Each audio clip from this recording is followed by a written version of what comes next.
Hopefully this helps. Okay, great. All right. I'm so pleased that we're all together today. I'm delighted to introduce Suzanne Wertman. Suzanne is the former president and current member of the American College of the Nurse Midwives Board of Directors. Her work centers on improving maternal experience through reproductive justice. She also received a BA in medical anthropology, and she credits this training as critical to her current work. Full disclosure, Suzanne is a friend of mine, and I am so lucky to have her as a friend of mine because she does phenomenal work, and her work helps guide some of my work and my research. So thank you so much for joining us today. Oh my gosh, thank you for having me, and what a nice introduction. I will clarify, I was the president of the state chapter, state affiliate. So don't let all of that national stuff scare you guys off. I do currently work as a government affairs consultant for my professional association. So I've got an interesting take on all of that. And it all started, I told Michaela, it's a true story. This is not a paid advertisement. It all started in medical anthropology at Mount Holyoke College 30 years ago. And I got the idea like, oh, wait, what is this midwifery, midwives? What do they do? So I'm glad to share this with you, and I hope it changes your life course like it changed mine. That's pretty much our goal in every class, is to completely change someone's life in a 1 hour period. So that's right. No pressure. I think a couple of people who are tuned in today are actually really interested in pursuing midwifery as a career. So, oh, good. So we can definitely talk about that. And so the first question that I have for you guys, and you can either put it in the chat or unmute yourselves and just shout it out. When you hear the word midwife, what is the first thing that comes to your mind?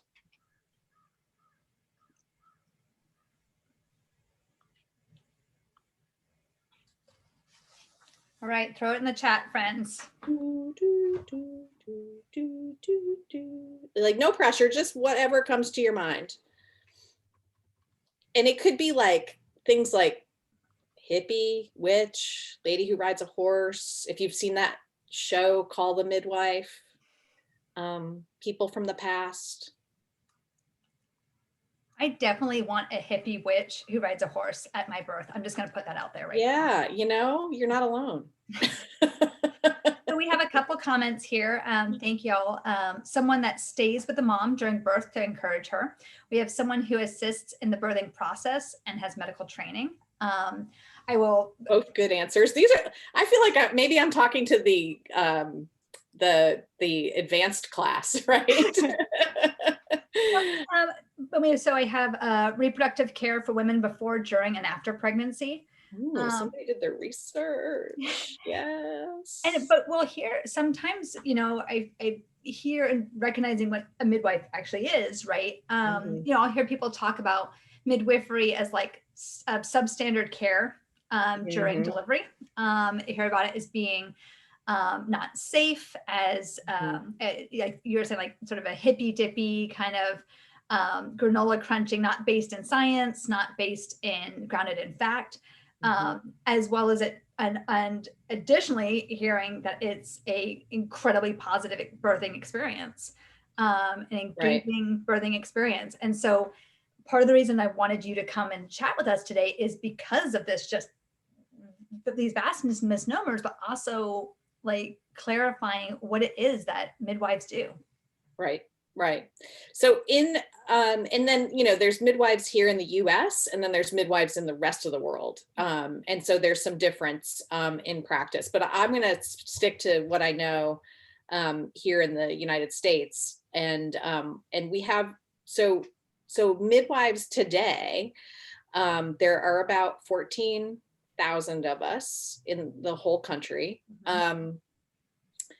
Only about 7,000 of us actually practice as fully as nurse midwives. And I can talk to you endlessly about all of the barriers that stem from some of the misunderstandings about what we do and how we can help. And basically we are, most midwives in the US are registered nurses first, and then have additional training, a master's degree or doctoral degree, some sort of graduate training in midwifery. And we take a certifying exam, and that allows us to provide comprehensive sexual and reproductive health care throughout the lifespan for people. And of course it is practicing with women, but also anyone with a uterus, anyone who identifies as a woman. We do all of that frontline care. So what that looks like is actually, you would come, if I was your midwife, you would come to see me in my office. I might do a pelvic exam. I might prescribe a birth control method for you. I might place your IUD. I might give you hormone therapy for gender purposes. I might talk to you after you've had a miscarriage. I may help you at the hospital, taking care of you and your baby, in terms of the birth, the postpartum period, stitching up people after the birth. Like, it's not just for support, but the actual healthcare. So it's support and the healthcare. Some folks have heard the term doula. Can I see a show of hands on doulas? And get the two terms confused, like, oh, you're a doula. And so just to be clear, doulas provide informational and emotional, physical support to the laboring person and the family. And it may be, there are also postpartum doulas as well. And there are full spectrum doulas, doulas that even will provide care during abortion. Speaking of that, my last clinical job, before I got into consulting work, I worked for Planned Parenthood and provided care there. So, in the course of a day, I could be, telling someone who had been planning a pregnancy that they're pregnant and helping them to get prenatal care.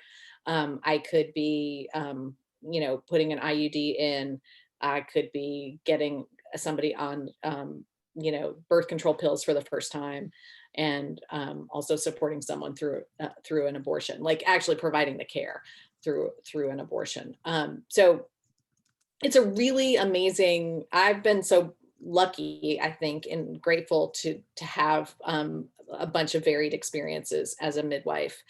I've worked in private practice. I've worked in health departments. I've done some home births. I had a home birth myself. I've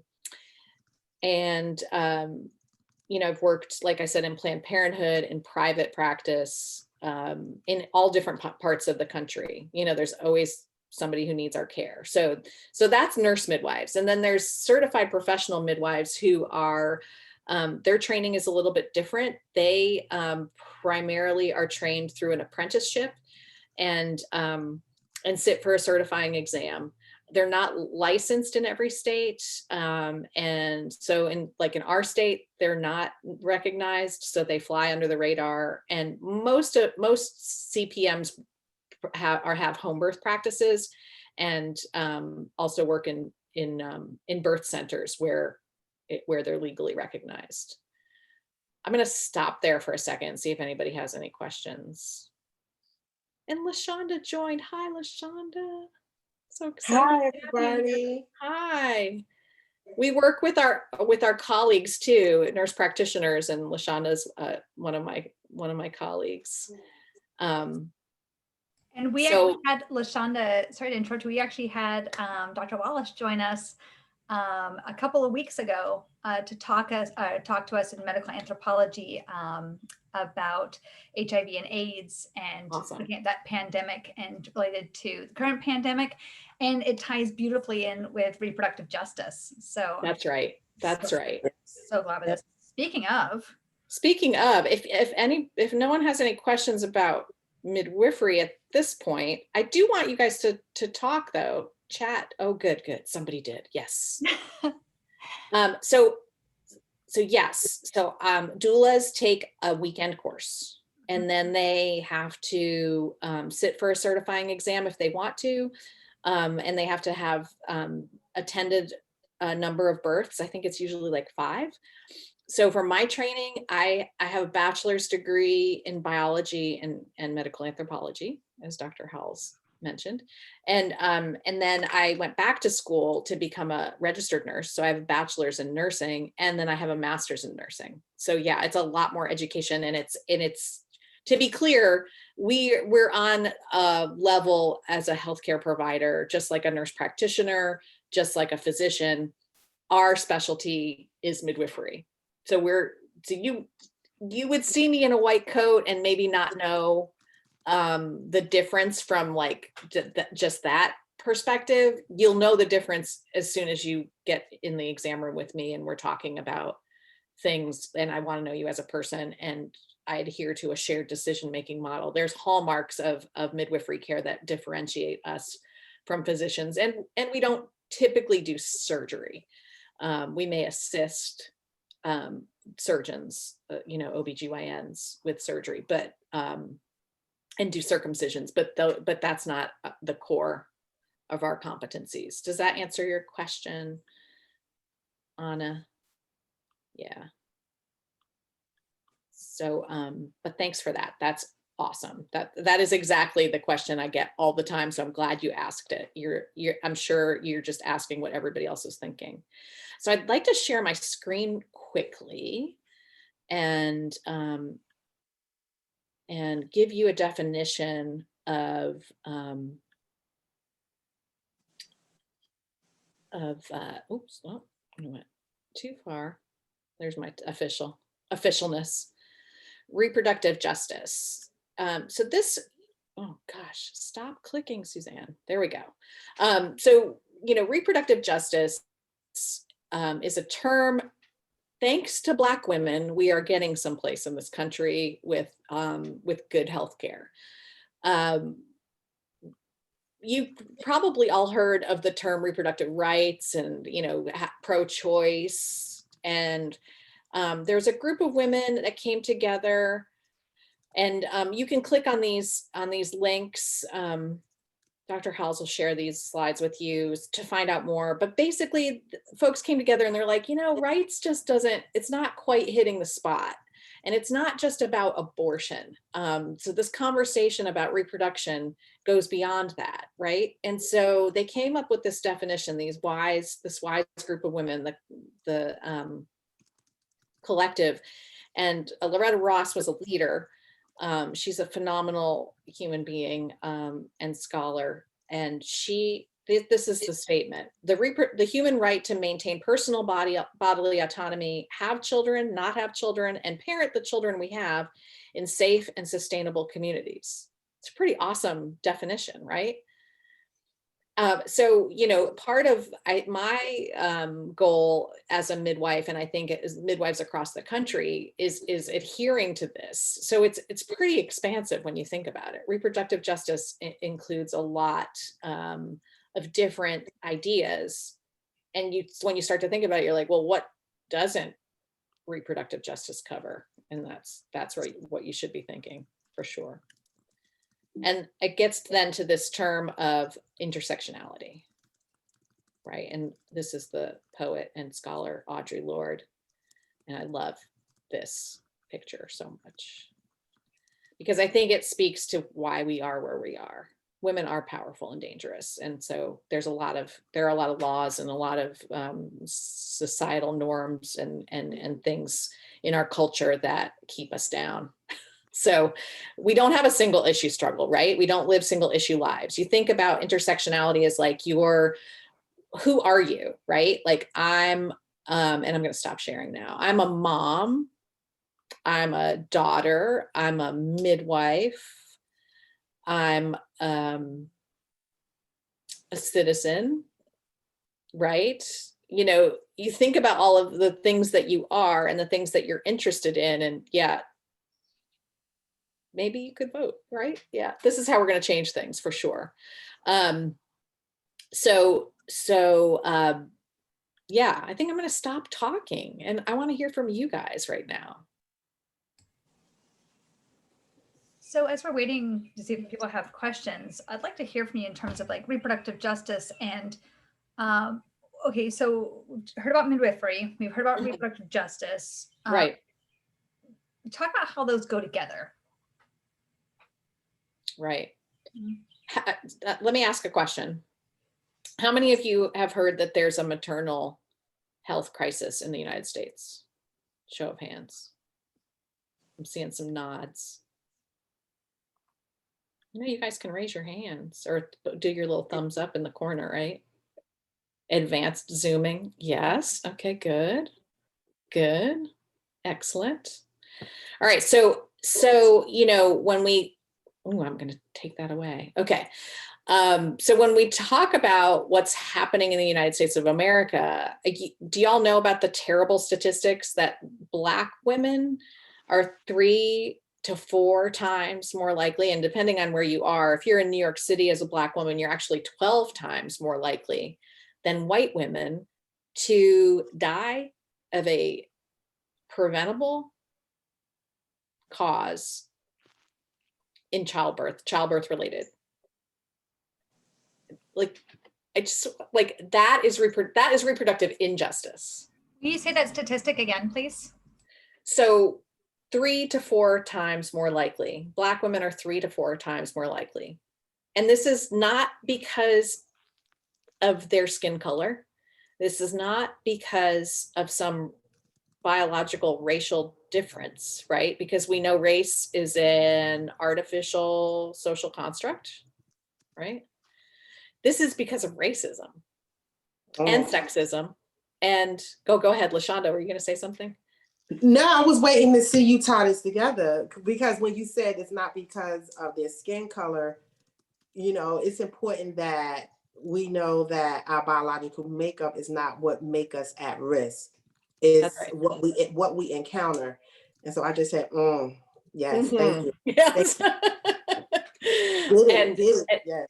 And as healthcare providers, you know, LaShonda and I see this every day in our daily, you know, when you step back and think about that, it's a lot, because most of my colleagues think that they're doing a good job, you know, and they're trying their best, and they're taking care of people, and you know, those of us that get into the helping professions, they want to do it because they want to help people.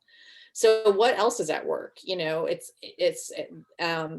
as Dr. Wallace said, you know, there are conditions, and some of it has to do with implicit bias, right? So when we walk into an exam room and we see somebody, we are trained to make an assessment, and that requires a lot of stuff going on before we even talk to that person as a person, right? And we don't have time because the system is completely messed up and needs a giant overhaul. But that's another lecture. But what we do see is that how we think about race affects how we treat people. And one of the things that I feel very proud of in midwifery and in nursing, although, you know, we're not immune to it, but we do at least come to people. One of the hallmarks of midwifery care is that we come to people as people. Like, we recognize that pregnancy is a healthcare thing, but we also recognize that it's a really, you know, in context of that person's life, it's an important event. So we do, sometimes I've had patients say, like, why do you need to know all of this about me? Like, you're getting too nosy.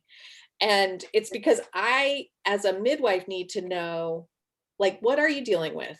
Do you have access to healthy foods, clean water? Is your neighborhood safe? Like, can you go out? I've had conversations with folks here in Wilmington, you know, about trying to come up with an exercise plan.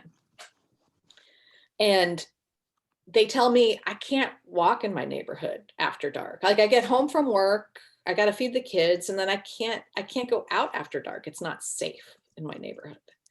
So thinking about circling back to reproductive justice, it's all of these things. It's not just what's going on in the body part. It's not just what's going on in the body, but it's all of those other factors. So we know that racism, not race, is at work. Most white people, when they hear that white people in America, when they hear racism, they think, well, I'm not racist, right? And sure, you might not wear a white hood. You might not openly say, I hate Black people, but we all, white, Black, yellow, when we grow up in this country, we're soaked in it, right? And as anthropologists, you guys understand the piece of that culture plays in this, in the cultural norms and things that are just, unless you are paying attention and critically thinking about it, it's just stuff that is there invisibly. So, we're at this crisis place. The pandemic has not made things better. In fact, it's made it worse. And we need to look at things in a different way. We need midwifery to be mainstreamed.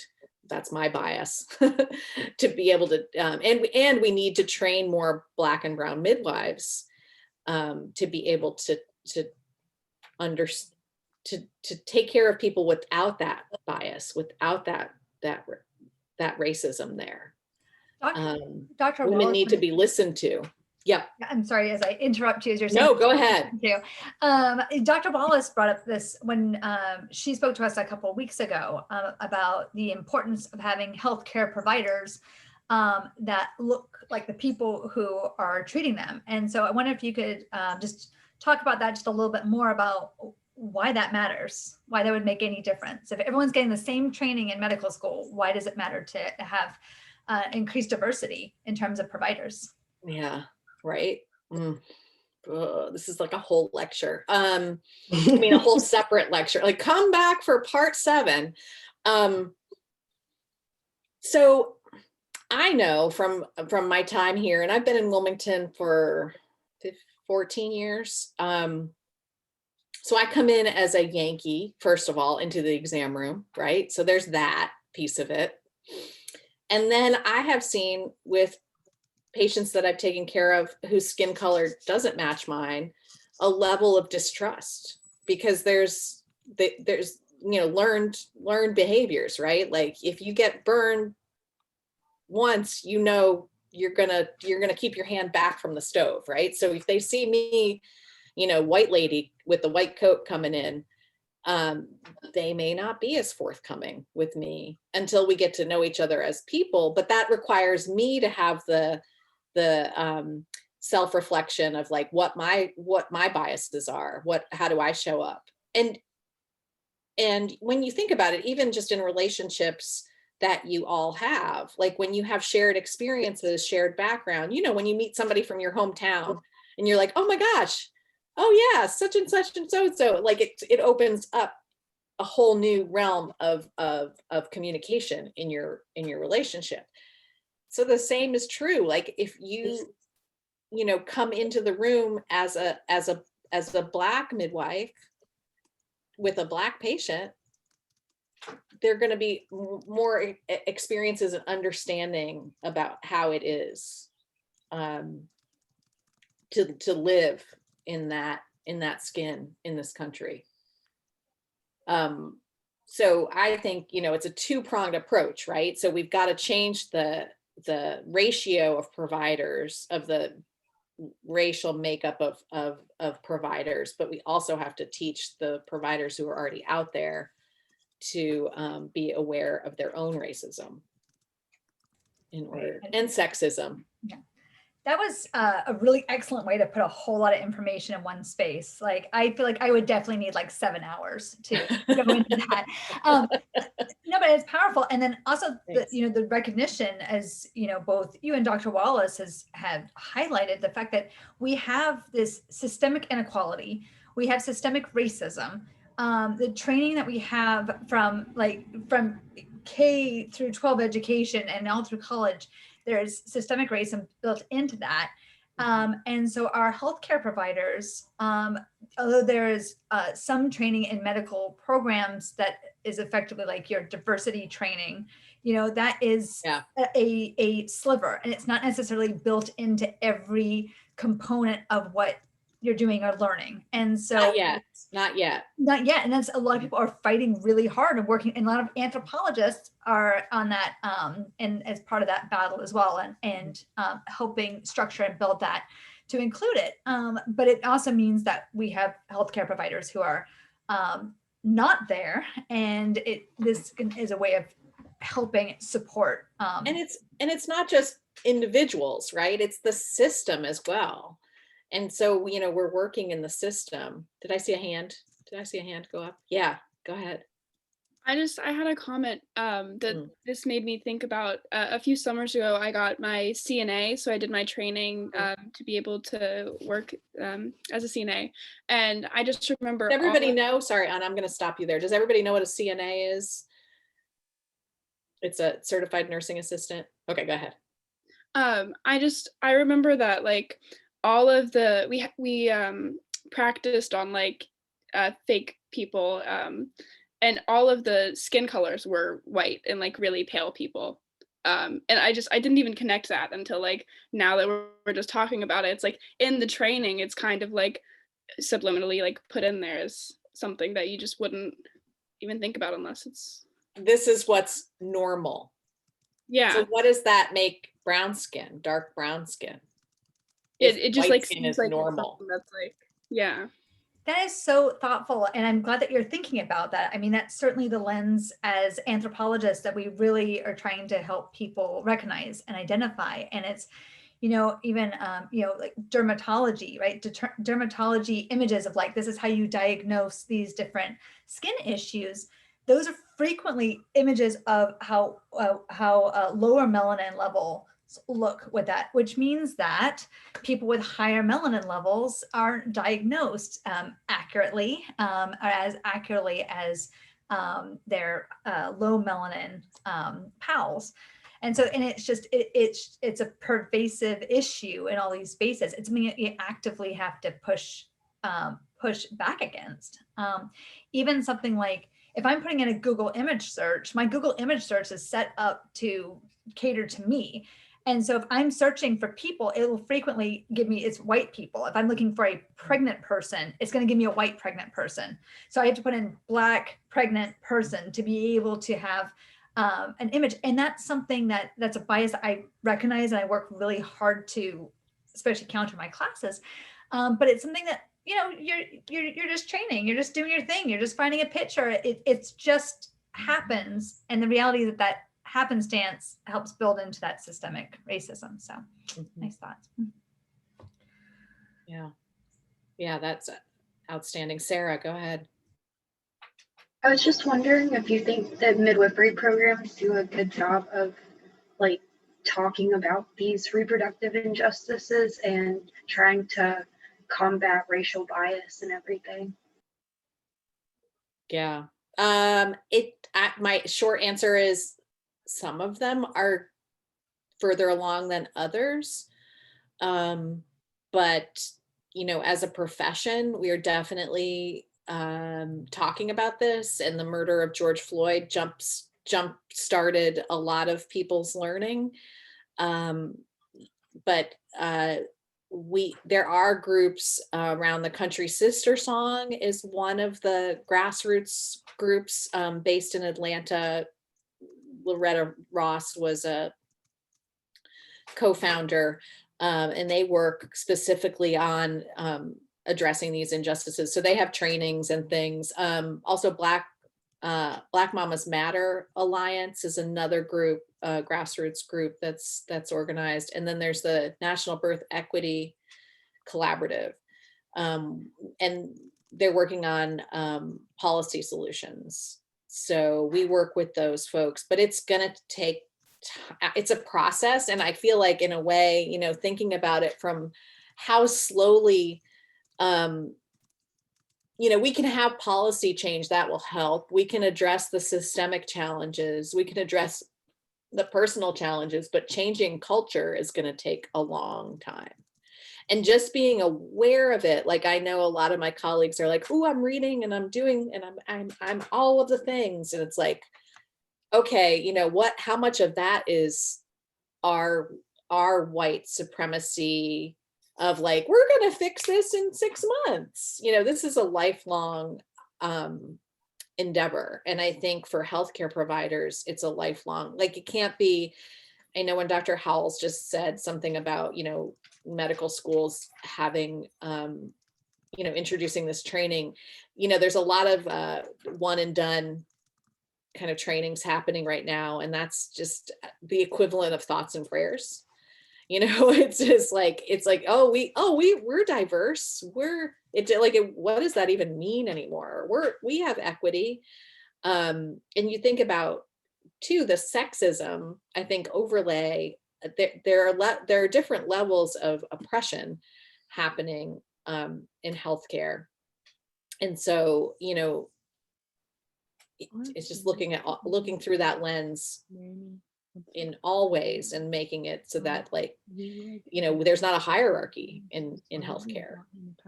Could you talk a little bit about how I know the history of midwifery in North Carolina is really fascinating in terms of the legality of it, and how that directly ties into race and racial politics. Mm-hmm.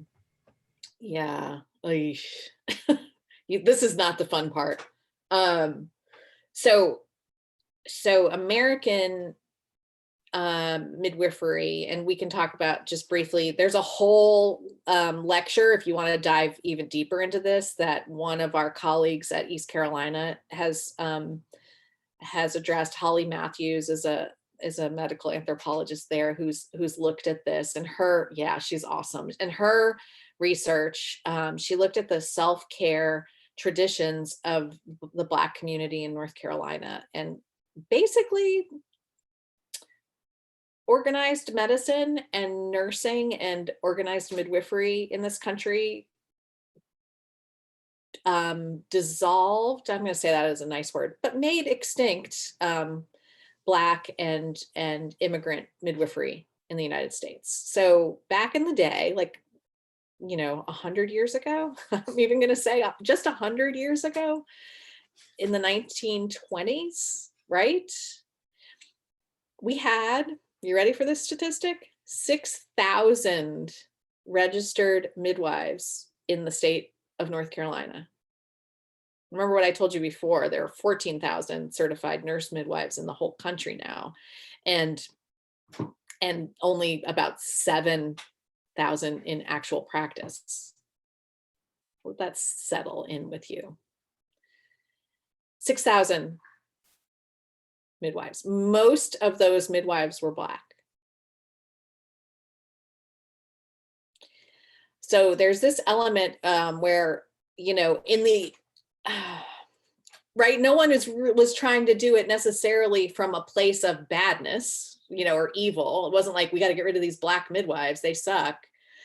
But there was a little bit of that, like, oh, well, you know, we are physicians and we can do surgery, and look at what these, you know, unclean, untrained, not very smart people are doing. Like, we've got to stop this. Everybody has to come to the hospital. And right, you know what happened there. Not everybody actually got to go to the same hospital. And so there were differences that way, depending on your race, class, you know, is how you, and still today, depends on what kind of access you have to care. Right. So there's that level of things. So not even like once you get in the exam room, but even before you get into the exam room, like, how are you going to get there? Right. Or how are you going to get to the hospital? Does that hospital even allow you to be there? But what physicians did, and nurses and public health nurse midwives, which are the precursor to the current day nurse midwife, is enact policies, and as the professionalization of maternity care and of reproductive health care happened, things like the the grand midwives of the South went away.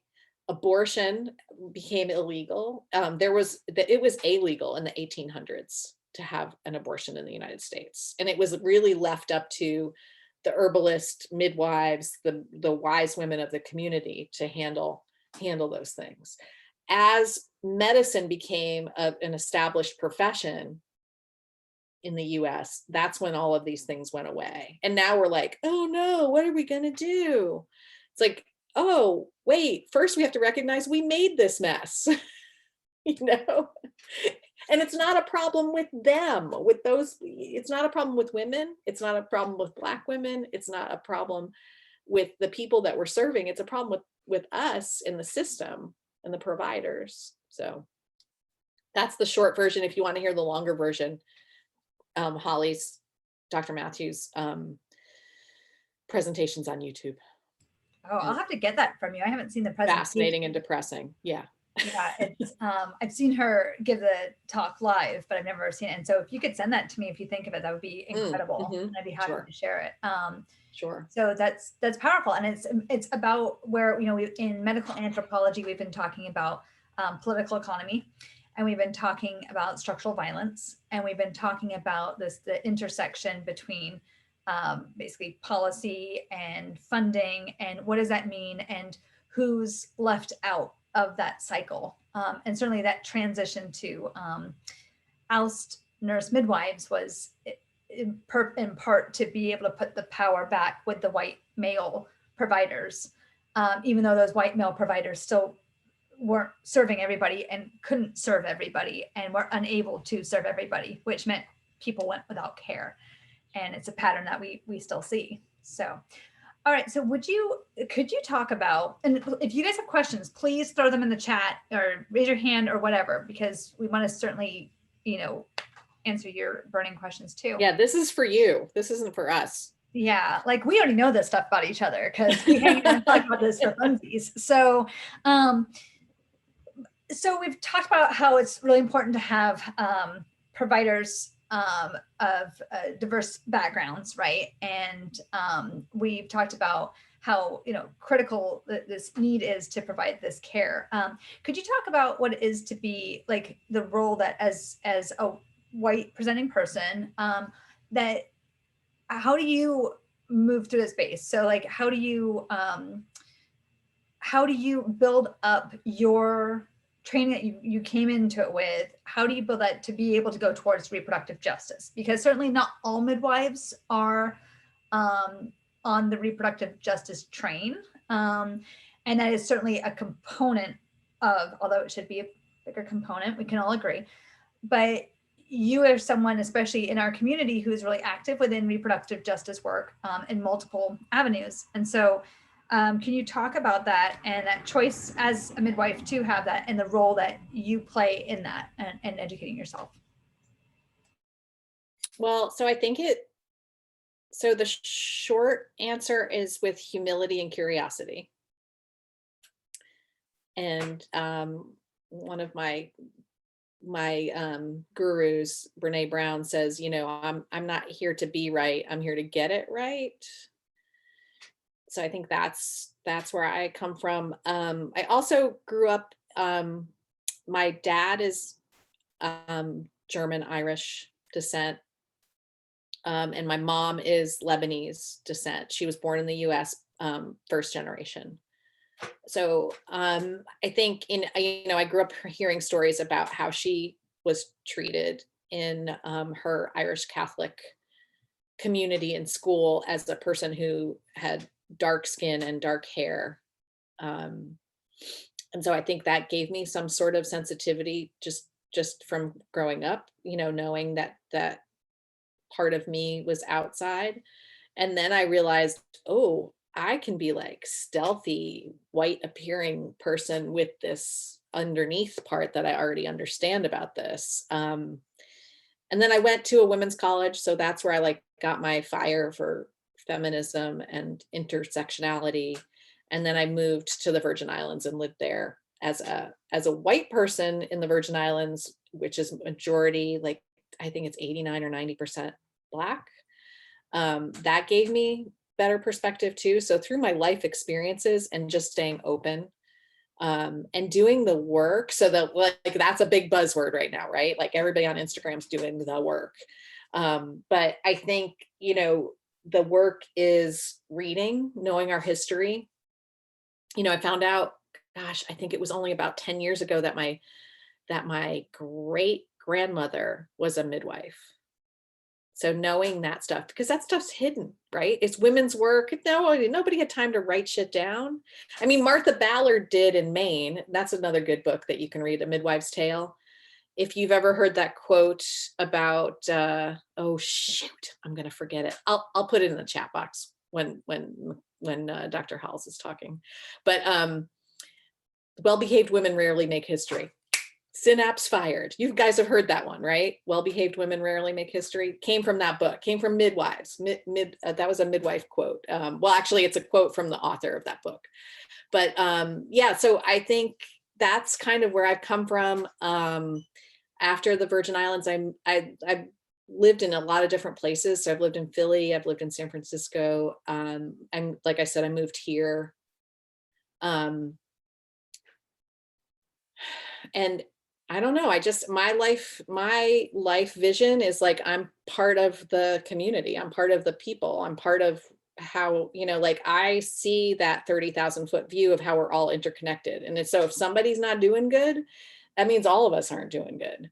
Right. And so there, I think that's kind of where I come at things from that perspective. Does that help?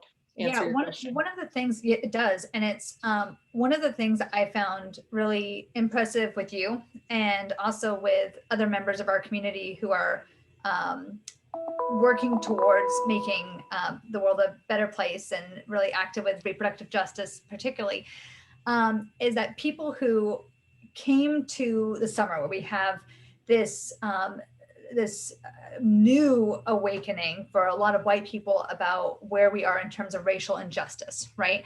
But came to that point where they were, you know, decently well read, well educated, interested in diversity, and engaged in different trainings and workshops, and has seen it as something that's important and recognize it, and it works, recognize that and promotes that. But the thing that's really stood out to me is the fact that knowing that, like, okay, I already have this really strong foundation, being like, okay, I can do better. I can do a lot better. And like, you know, for, you know, your work is a really great example of how you're like, okay, well, guess what? I know all this stuff. I've trained in all this stuff. I talk about this stuff. I do research on this stuff. I still need to be doing work. I still need to be learning. I still need to be, we were actually talking earlier about how we're both in different race and racism book clubs. And in that we're trying to engage with material and texts and understand it and talk through it, and like the self-learning that continues.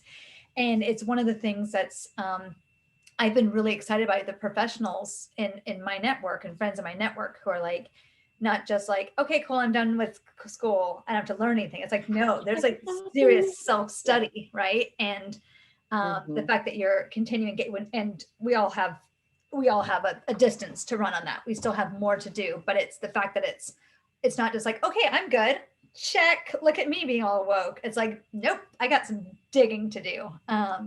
So it's powerful. I wanted to ask you, I mean, you talk beautifully about how wonderful medical anthropology is and how it changed your world. And could you talk about the role that anthropology plays in, whether it be medicine, midwifery, reproductive justice, like how does an anthropological background help improve those fields or those professionals? Mm-hmm. So yeah, I think, you know, of course, it's like looking at our culture through the lens of healthcare, through the lens of medicine and nursing and midwifery. It fascinated me from the beginning because it was like, oh wait, there's a link, and I think that's ended up, one of the reasons I ended up in midwifery was I didn't want to just take care of somebody's body parts. Like I knew there was more to it. And I think that's the magic don't tell anybody. Best kept secret about midwifery is that we link those two things. So we know all about the science part of it, like the physiology, the anatomy, you know, how babies, contractions and oxytocin and the hormones and ovulation, all of that stuff. But then we also, so I was trained in nursing and midwifery in a time when cultural competence was the buzzword. So we've moved past that. Thank you, Jesus. Past cultural competence. Then that was sort of like, how do we talk to people like people? And thinking about like the terms that we use, like the language we have in healthcare, you know, how to connect with people. Some of the studies that I still remember are like how much time physicians talk versus the patients. Whoa. And then one of the reasons I was like, I can't do that kind of healthcare. Like I need to do my kind of healthcare and midwifery and have a dialogue. Even this lecture right now, I know it's hard with Zoom, but like I like a dialogue. I'm not a kind of person that just will talk and talk and talk at people. I need that back and forth. So I think that my lens through medical anthropology helps that, and helps to understand too, like even in one of the people that I studied with is Dr. Lynn Morgan, and she's a medical anthropologist who has studied the question of when life begins and abortion. And so through her work and her lens, you know, that helped to form my ideas about reproductive justice through the culture, right? So you're looking at culture because that's how we relate to each other. Is that a good, does that help?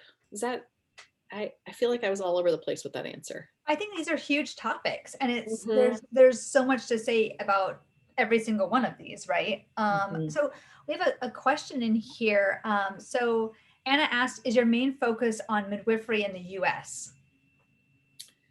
Yeah, so I do attend, I do attend, I was supposed to go last summer. Okay, it's fine. I'm fine. I know. An International Confederation of Midwives meeting. It's held every 3 years. And so we do, and in focusing on midwifery in the US, we're always looking at other models that work better. Usually they're in the context of socialized medicine. Those systems of socialized medicine usually happen to be imagined the more effective way to provide care to people, or equitable care to people. So yeah, my focus is in policy making and making the practice environment for midwives better in the US. But I definitely draw from what's working in other places. I think with anthropology is a comparative approach at its core, it's holistic comparative approach. And that is no small potatoes, right? Because it's not just like, oh, great, USA, we are the best country in the world. I'm waving my American flag with a bald eagle on top of it. It's like, let's look at what other countries and cultures are doing and what's working great and what's not working great. And here's a fantastic statistic. I'll stop you right there in terms of comparative systems. So we spend the most money in maternity care of any country in the world, and we are ranked around 40. We're usually the last high income country in those rankings in terms of outcomes. So we're spending, like, if it were anything else that we spent money on, we would be like, wait, hold on, what's wrong with this situation? We need value, right? And so here we are, we're like, hello, midwifery, and we're over here. We can take care of like 85% of the people. Yeah. Yes, yes, yes. Making the military industrial complex. It's so, yes. Well, somebody also calls it, one of my colleagues in midwifery calls it the medical industrial complex, right? We've got to keep all the NICUs open. We got to keep all these hospitals making money. Anyway, that's too dark for right now. I do want to get to Megan's question about working at Planned Parenthood. So here's a fun fact. Everybody comes to Planned Parenthood. It's kind of crazy and it blows everybody's mind. But I remember when I turned from private practice to working at Planned Parenthood, one of my patients said to me like, oh, that's going to be hard work. And I was like, well, yeah, it's not really going to be very different from my private practice. And it wasn't, it was much easier to access abortion care because it's right there in the same building. But I was doing the same things that I was doing in private practice, minus staying up at night and catching babies. I haven't done that in a while, and everybody's better for that. My patients miss me, but I like sleep. So that was another thing I learned. I learned that, when we talk about those people, that's just another way of othering and dehumanizing us. 1 out of 4 American women will have an abortion in their lifetime. That's the statistic. It's undeniable. Every single person knows and loves a person who's had abortion. And it's not teenagers. Like, I think a lot of people think, oh, poor teenagers who don't take their birth control right, that's who has abortions. 45-year-old women have abortions.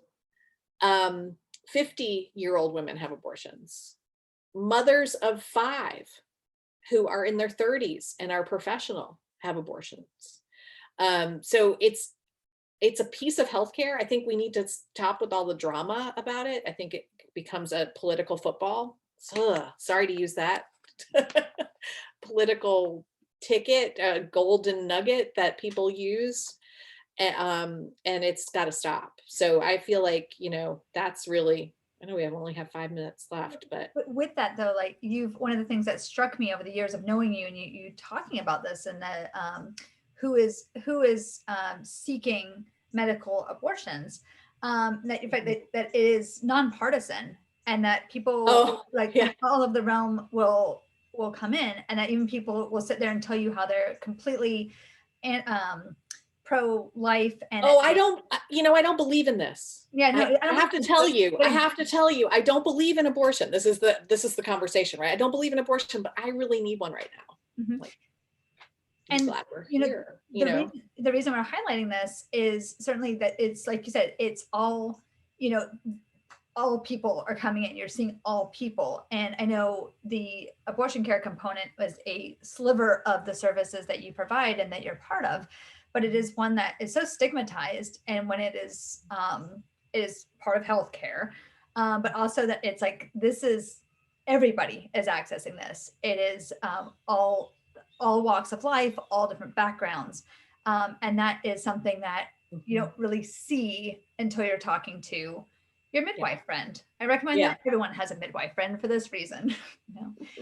So we have just a couple minutes left here. So if you have any last questions, comments, please go ahead and type them in. I do want to ask you, if you're someone who is like, oh my God, I'm super excited by this. This is the coolest career ever, which obviously, and I'd like to think about this path. So first about becoming a midwife, what that path looks like, but then also about working within reproductive justice, within that framework. Can you talk about some of the steps people could make right now in terms of moving towards that?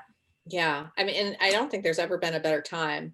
Like I told you guys, I have a bachelor's degree in a liberal arts, from a liberal arts college. And then I returned as what they call a second degree student. So there's lots of programs in the country where you can get your BSN while you're getting your MSN. So the Bachelor of Science in Nursing and Master's of Science in Nursing. That's one way to do it. I have lots of friends that have done gotten their RN at Cape Fear, and they already have a bachelor's degree, so they're able to matriculate into a program like a distance learning program. There's lots of those too. So you don't necessarily have to be like, I did a bricks and mortar at University of Pennsylvania. It was super expensive, but it was good. And it's sort of like what lit my advocacy fire. There was a lot of work that we were taught a lot about the intersection of public policy and healthcare work. So, you could go that route, but there's lots of different ways. Some people will work for a few years as an RN before they go back to school. I know of a midwife here in town who went to UNCW, had a degree in Spanish literature, worked at Planned Parenthood as a health center assistant. So that's a way to like get your feet wet and see if it's even the kind of work that you want to do. And then she went back to school and became an RN, worked for a few years on labor and delivery at New Hanover Regional Medical Center, and then went back to school to get her master's in midwifery or in nursing from ECU in their midwifery program. So the ECU is the only program in the state that has a midwifery education program, but there are 38 programs in the country and have all different pathways of getting there. So there are a lot of options, and there's good funding. We're working at the federal level to get better funding for education, better funding for preceptor sites and training sites and things. Thank you. And you say that there's no better time than now because there are so many online programs available and ways to do that. But also, if you're thinking, this is something I'm interested in, but not necessarily going the medical provider route. If you're interested in the advocacy route, certainly, which a lot of my work is centered on, right? So that's in terms of my career, that's my part of my space. Right now is actually, although it's exhausting for us to be online all the time, and I recognize that, there are so many different workshops and conferences, many of them that have waived their fees, or as opposed to being like, $100 to attend, they're $5 to attend or $10 to attend. And I've been in workshops like a couple times a week, just having them playing in the background while I'm working on other stuff. So I can learn more. And a lot of times, if you're in medical anthropology, God help you, because you get 800 messages about these different opportunities, right? But there's a reason I'm sharing them, is because it's a space that I didn't have access to, before March, because I couldn't go to that many conferences, but now I can, and now you can. And it's a way of like hearing how different people are talking about it, how professionals are engaging with it. And it's a great way of tooling up. Suzanne shared a series of different organizations that are doing fantastic work. And those are spaces to follow on social media. So you can start getting updates, what's going on. A lot of times they have listservs, and it's a way of knowing what's happening, what the language is around what's happening. But then also, like, it opens up spaces in terms of careers and nonprofits and healthcare advocacy, and just being a citizen who recognizes the importance of reproductive justice, along with the other lines of justice that we address. Civil liberties and public policy. Oh gosh. They have an annual. They're based at Hampshire College, which I think is still open. Another story for another time. But they are a reproductive justice group that holds an annual conference that always features amazing speakers, and it's all amazing. Yeah. Phenomenal. Yeah.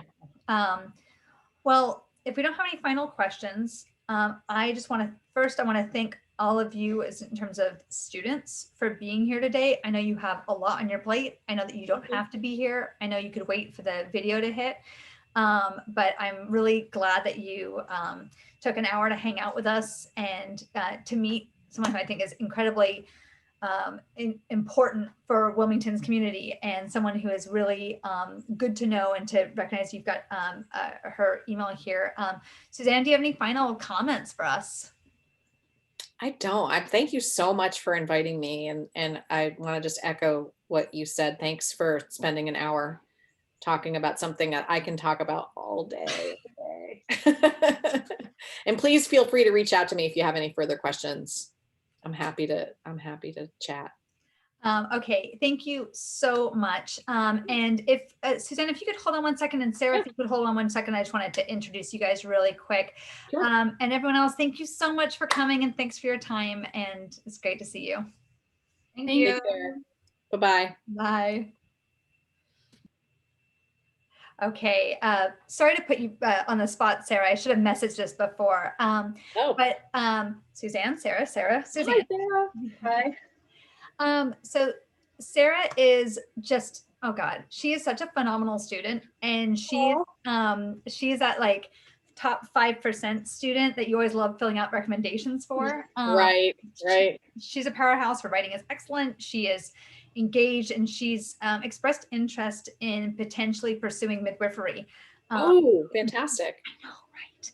And so I wanted to just connect you guys for a second. I don't mean to put you in an awkward space, but I do want you to see each other, meet each other, and maybe you guys could have a conversation later, have a cup of tea online together. Yeah, that would be great. Anytime. Sarah, what can I ask, like, what are you thinking about? Like, what makes you think this is something you want to pursue? So I've always been passionate about doing like women's health related work. It started in high school. I took a CNA class in high school, and the person who taught the class, she worked as a labor and delivery nurse for years, and she always talked about it. And so we'd have conversations, and it really got me started. And I am from a community that it's really rural, and it's really taboo to talk about women's health and everything. And where are you from? From Waitsboro, North Carolina. Waitsboro. Okay. Yeah. And so going through high school with that, you'd hear like so much gossip about like, oh no, this person had an abortion, all this other stuff. And it just became more and more prevalent that these kinds, like, we need a lot more care with women's health and a lot more awareness in areas like that. And when I came to college, my full intention was to become an OBGYN. But I got into anthropology, and I realized I wanted to do more than just, go into a room and just, like you said in your discussion, be the one talking. And you have already had your, like, a nurse go in there, and they've filled out all of the information, and they're the ones that really get to handle and care for the patients. And as the physician, you're going in, you're giving the diagnosis, or you're working with the patient for 10, 15 minutes and leaving. I want to be able to build a relationship and really actually dive in deeper and help solve problems, not just give diagnosis.